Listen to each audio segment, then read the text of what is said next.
प्राचीन आरण्य पर्वत के बीच युवा और वीर राजा आर्यमित्र अपने घोड़े पर सवार होकर घने जंगल में प्रवेश कर रहा था। सूरज की सुनहरी किरणें पेड़ों के बीच झिलमिला रही थीं और हर तरफ हल्की धूल उड़ रही थी। यह जंगल किसी रहस्य का घर था। जैसे ही राजा ने आगे बढ़ा, उसकी नजर एक अद्भुत सरोवर पर पड़ी। चांदी की तरह चमकता यह जल कमल की रोशनी में झिलमिला रहा था। तभी पानी के बीच एक कमल पर खड़ी अन्वी प्रकट हुई।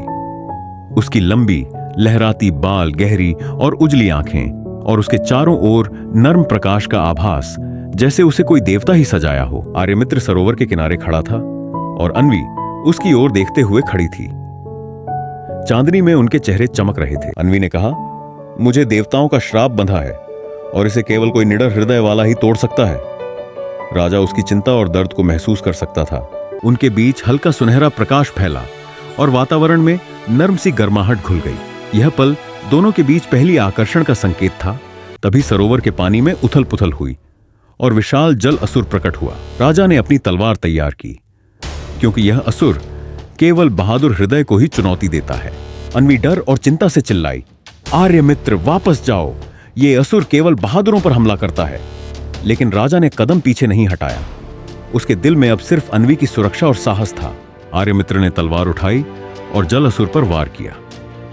राजा ने अपनी पूरी ताकत लगा दी। यह युद्ध उसकी बहादुरी और निडरता की परीक्षा थी। राजा के अंतिम वार से जल असुर उजली रोशनी में बदल गया और धुंध की तरह गायब हो गया। अन्वी की जंजीरें टूट गईं और उसके चारों ओर दिव्य प्रकाश फैल गया। वह स्वतंत्र थी। उसकी आंखों में अब डर नहीं, बल्कि आभास और राहत थी। अन्वी ने धीरे से राजा का हाथ थामा। उसके होंठों पर हल्की मुस्कान थी। हवा में कमल पंखुड़ियां उड़ रही थीं। अंत में सरोवर की सतह सुनहरी चमक से जगमगा रही थी। राजा और अन्वी दोनों खड़े और हवा में प्यार की हल्की मिठास फैल गई थी।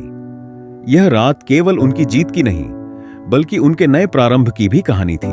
अगर इस कहानी ने आपके दिल को छुआ तो एक लाइक कर दीजिए और हमारा साथ देने के लिए सब्सक्राइब जरूर करें।